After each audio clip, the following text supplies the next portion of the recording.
So here we are in Mui Wo, the playground, right? Here's the playground area. Now this is a brand new playground. It's less than a year old. It's just been constructed. In the middle of it are some Casuarina equisetifolia. Casuarina equisetifolia. Now Casuarina, or horsetail tree in English, is actually typical of the beach habitat. We are actually quite close to the beach. Now this area was a piece of wasteland before. It was just had a chain link fence around it and there was nothing on it. And so these Casuarina seedlings grew up by themselves. Actually over the 20 years or so that the land was idle.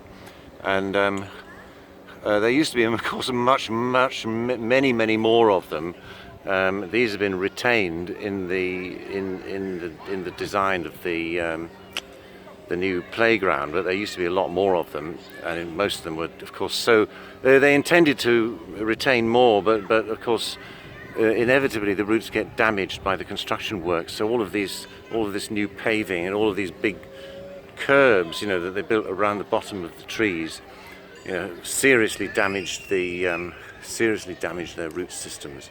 So we only have this small group left.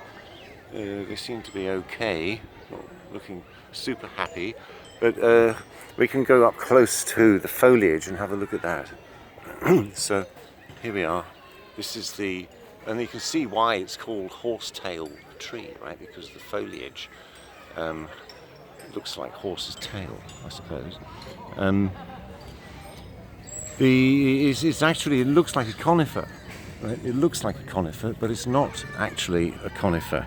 Right. The leaves have just developed in a cylindrical form around the shoots, so that it looks like a conifer, but it's not technically actually a coniferous tree.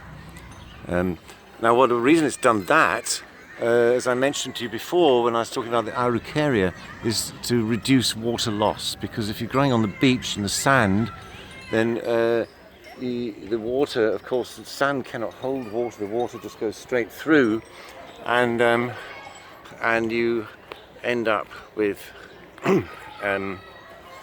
losing water very quickly. So trees that grow on the beach are adapted in some way, usually to reduce water loss from the foliage. Casuarina equisetifolia. Casuarina equisetifolia.